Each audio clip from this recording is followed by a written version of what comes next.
Ladies and gentlemen, welcome back to the channel. It started with a single, shimmering nugget pulled from the muddy banks of the American River in 1848. Within months, word spread like wildfire, whispers of unimaginable wealth waiting to be claimed in the hills of California. What followed was not just a rush, but a fever, a global obsession. Tens of thousands dropped everything, homes, families, entire lives, to chase a dream that often turned to dust. As wagons creaked westward and ships crowded San Francisco's bay, the fabric of the young American nation began to shift. Entire cities sprang up overnight. Fortunes were made and lost by sunrise. Gold was more than a metal. It became the engine of American expansion, the lure that pulled immigrants from China, South America, Europe, and beyond. It sparked brutal conflict, displaced indigenous nations, and redefined borders.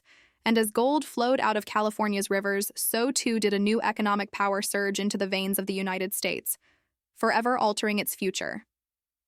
This is the true story of the California Gold Rush, not just the glittering promise, but the gritty, complex legacy that still echoes across the West today. In the quiet foothills of the Sierra Nevada, nestled along the banks of the American River, a man named James W. Marshall was overseeing construction at a sawmill owned by John Sutter. It was January 24, 1848, an otherwise ordinary morning, when Marshall noticed something glinting in the water below. He bent down, scooped up a few flakes of a yellow substance, and tested it the old-fashioned way, by biting it. It didn't bend or crumble. It was gold. James Marshall was a carpenter and mechanic by trade, a quiet and practical man with no intention of setting off a revolution. Sutter's mill, the site of the discovery, was supposed to fuel John Sutter's dreams of agricultural empire in the Sacramento Valley. But the gold found there would do the opposite. It would destroy Sutter's vision entirely. At first, both men tried to keep the discovery a secret, fearing the chaos it might bring. But word traveled faster than any of them could imagine. By the spring of 1848, whispers of gold in California began to stir interest in the surrounding communities. Soldiers, trappers, and settlers who passed through the area carried the tale with them. Then came the newspapers. In May 1848, the San Francisco Californian and the Californian, yes, two separate papers with similar names, both suspended publication. Not because of a lack of news, but because their entire staff had quit to go search for gold, the real explosion came in December of that year, when President James K. Polk confirmed the rumors in an address to Congress, citing reports that gold was indeed found in abundance. That moment transformed what had been a local frenzy into a full-blown global migration. Word of mouth reached the East Coast, then Europe, Latin America, and Asia. Ships were soon packed with people from Boston to Buenos Aires, from Canton to Cornwall, all heading toward California with one thing in mind: gold. What began with James Marshall's quiet discovery at Sutter's Mill became the spark that ignited one of the greatest mass migrations in history, rewriting the future of a still young America.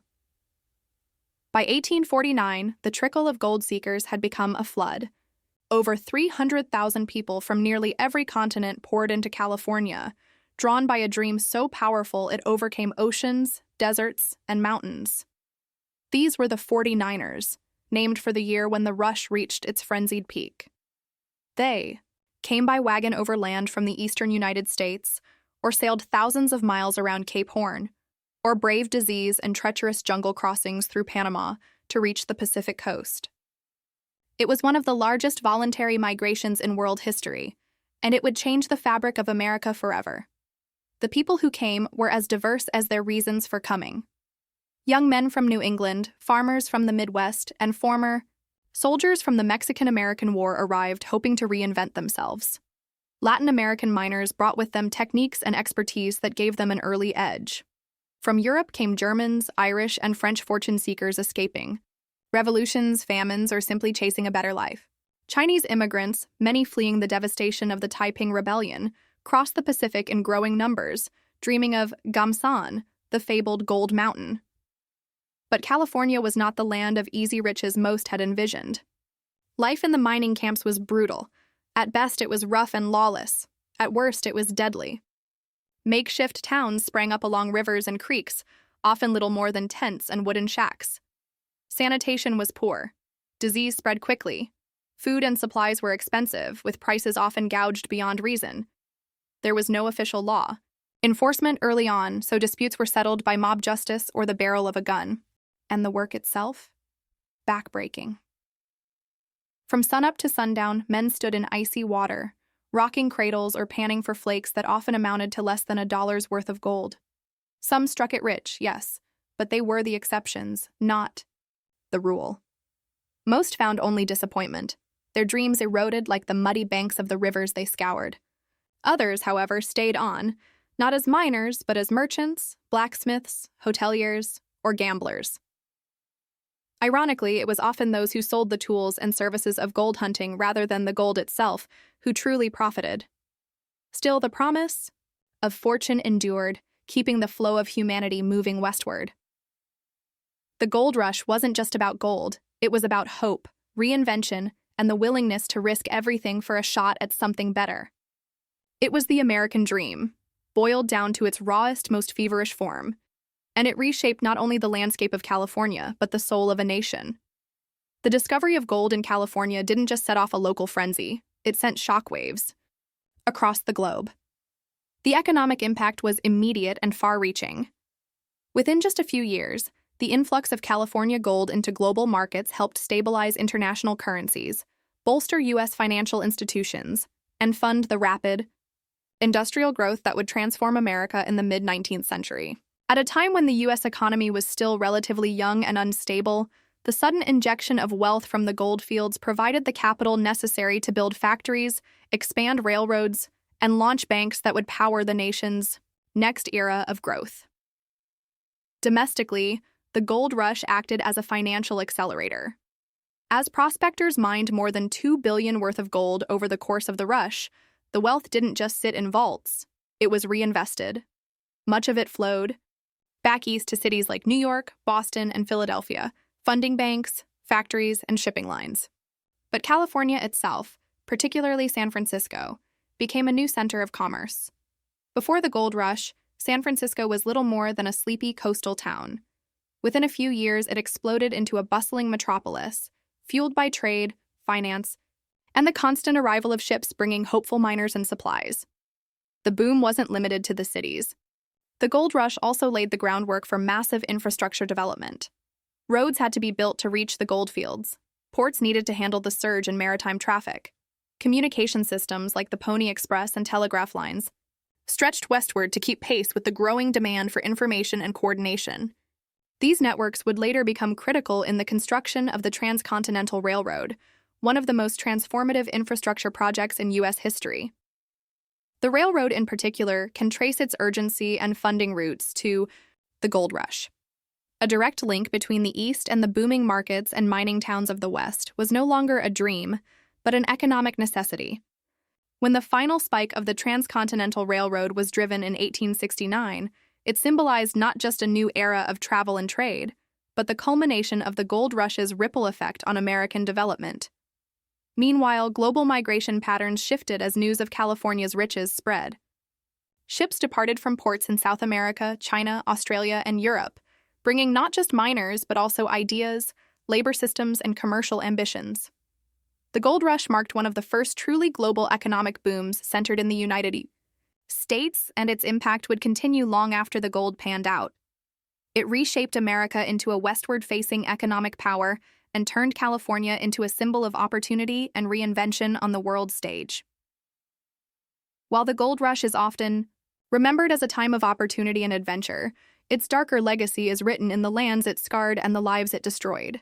For the indigenous peoples of California, the gold rush wasn't a boom, it was a cataclysm.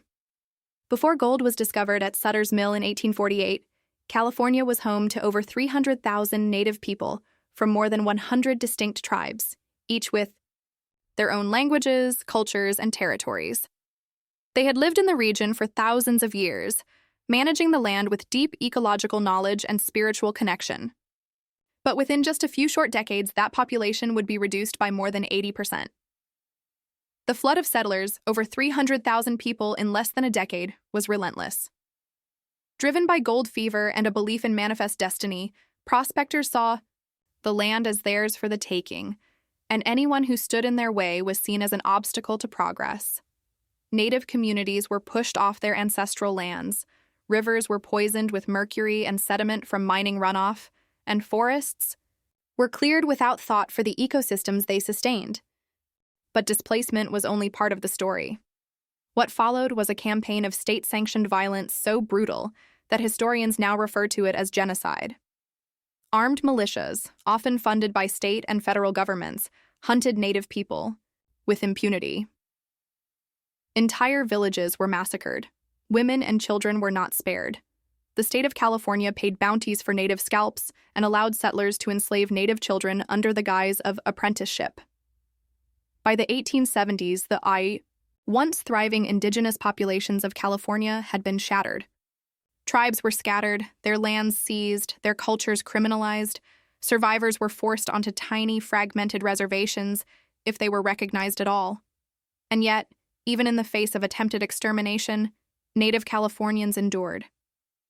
Today, their descendants continue to fight for land rights, cultural preservation, and recognition of the truths long buried beneath the myth of the gold rush. The real story of the gold rush isn't just one of glittering fortunes and new frontiers. It's also one of theft, destruction, and survival. A story that reminds us that history is not just about who got rich, but about who paid the price.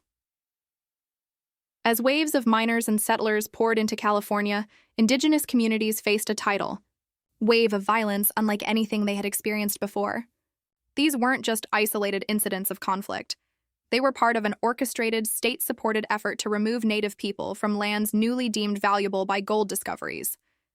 Villages were torched, families were torn apart, and the invaders came not just with picks and pans, but with rifles, torches, and a chilling sense of entitlement. The California state government didn't just turn a blind eye to the violence, they openly encouraged it. In 1851, the state legislature allocated funds specifically to support volunteer militias tasked with hunting Native Americans. These militias were celebrated as heroes. Newspapers referred to their operations as extermination missions, a term used without irony, without shame. What they were doing wasn't viewed as murder, it was viewed as progress. Settlers were reimbursed by both the state and federal governments for their participation in these raids. It became policy: kill the Native population, and the government will help pay for the bullets. Bounties were posted, cash rewards for scalps and severed heads. Native men, women, and even children were hunted like animals. Some newspapers reported the death tolls of these massacres in the same breath as gold yields, as if human lives were simply another column in the business section. The federal government, though slower to act, was complicit as well. While treaties were promised to California tribes, almost none were ratified. Indigenous people were left without federal recognition, without land, and without legal protection.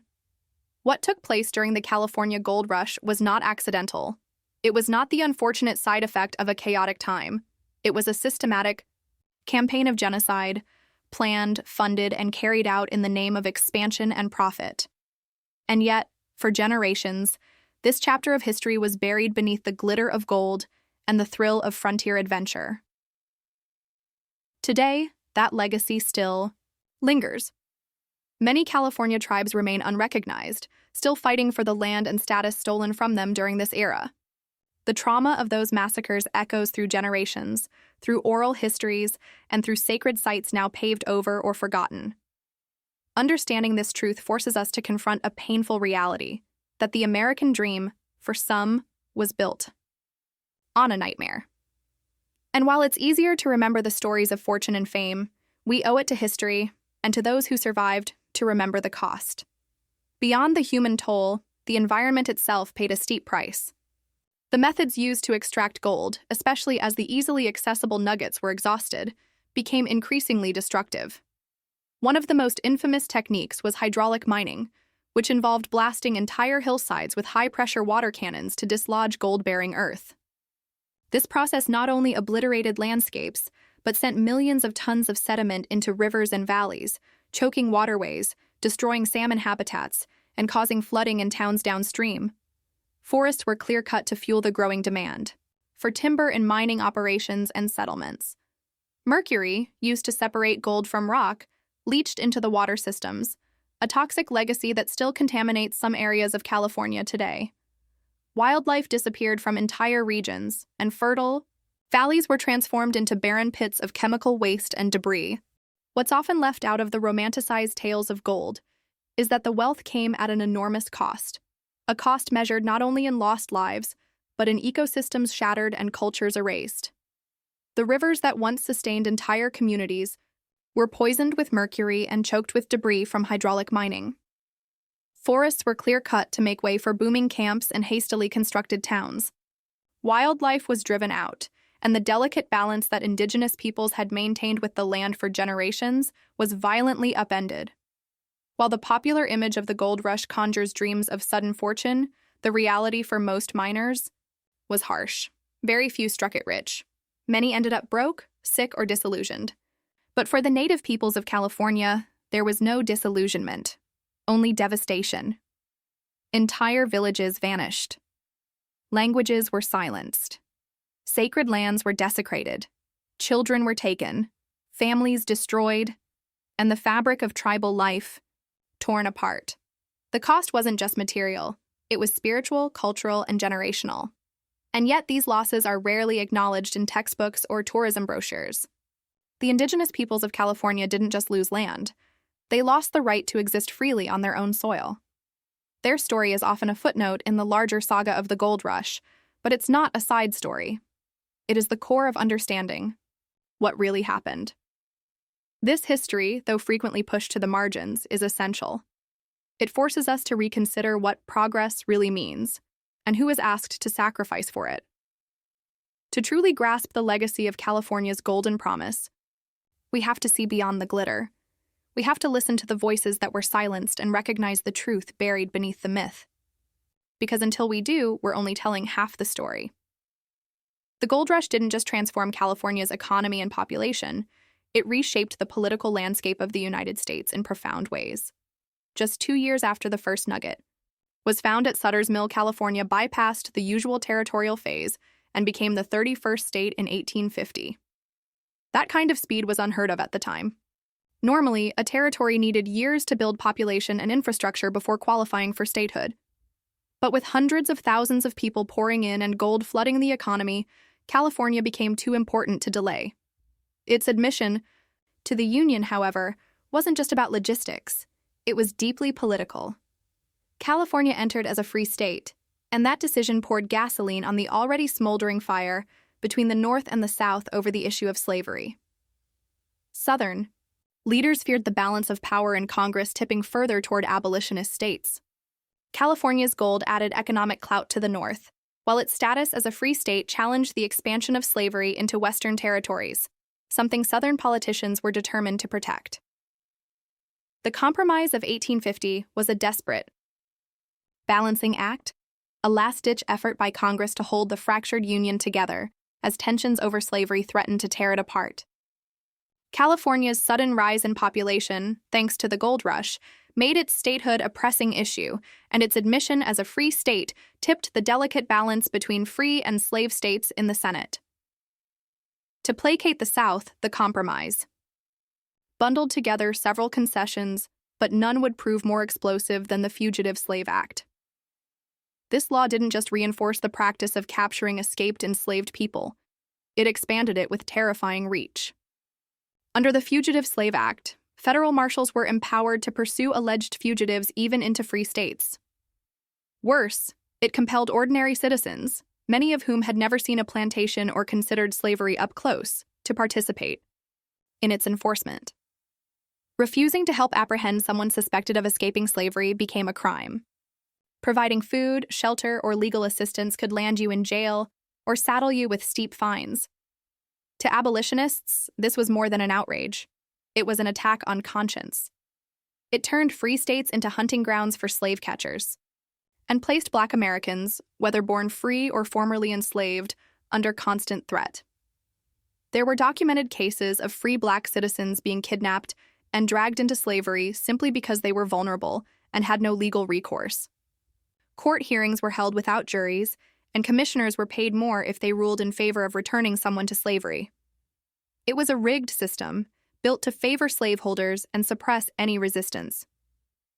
The backlash was immediate and fierce, particularly in northern cities like Boston, Philadelphia, and New York, where abolitionist sentiment ran strong.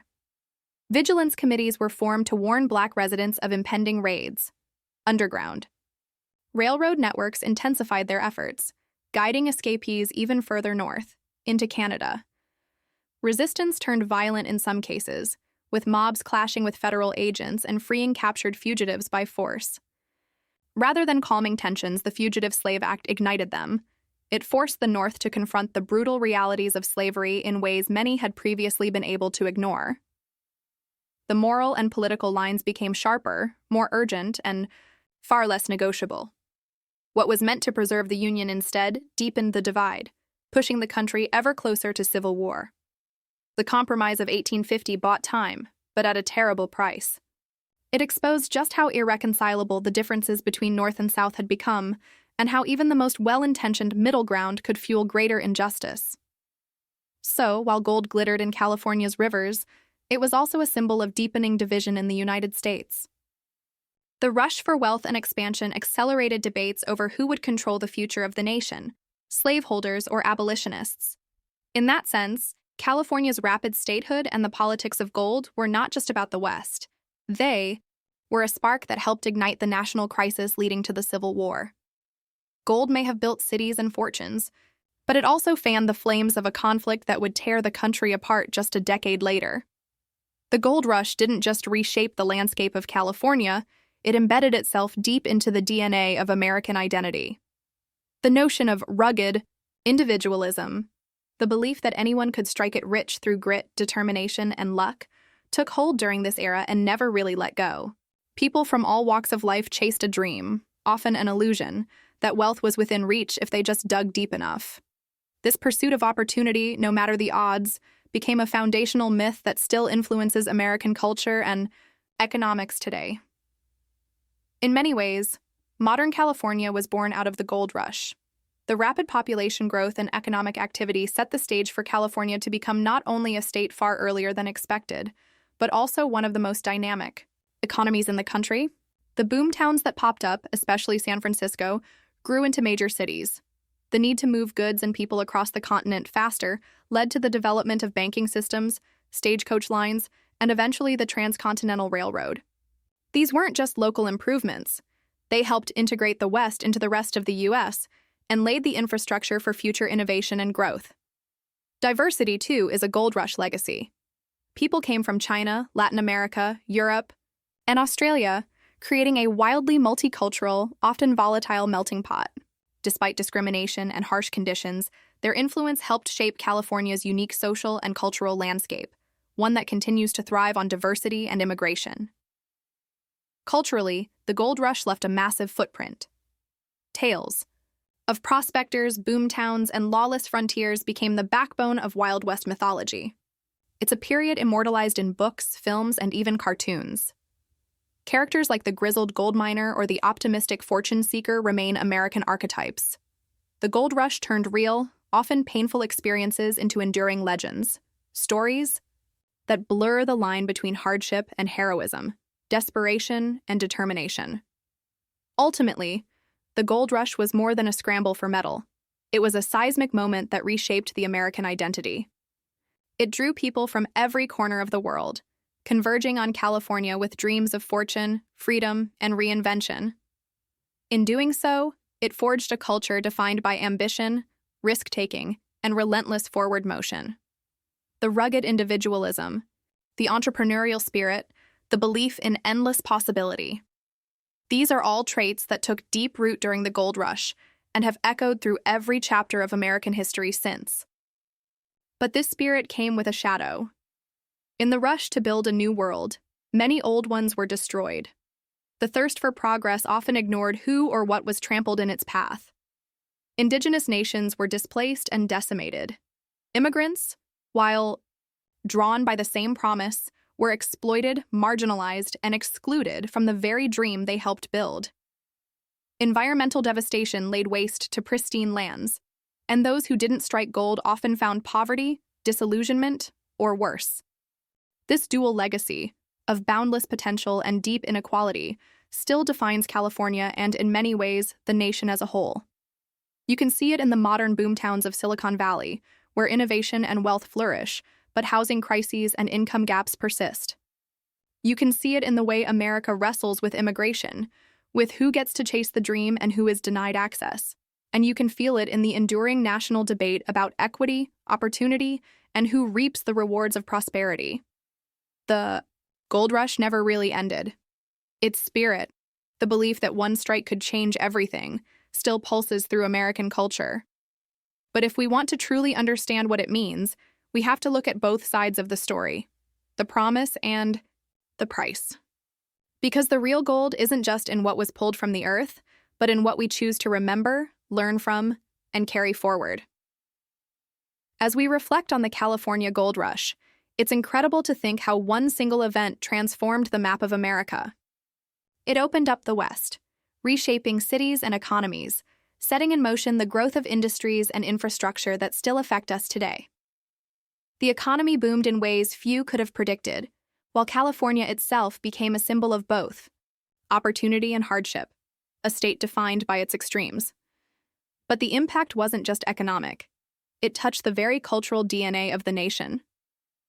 The gold rush gave rise to myths of rugged individualism and the pursuit of fortune, creating a lasting narrative that continues to define American spirit and ambition. From the bustling streets of San Francisco to the isolated mountain camps, the gold rush birthed stories of hope, tragedy, and resilience that still resonate today. Now I want to hear from you. What if you were there in 1849? Would you have chased the dream of gold or stayed home and watched it all unfold? Drop your thoughts in the comments below, and don't forget to like, subscribe, and hit the bell for more hidden history from the past. You won't want to miss the stories that have shaped our world. Thanks for watching.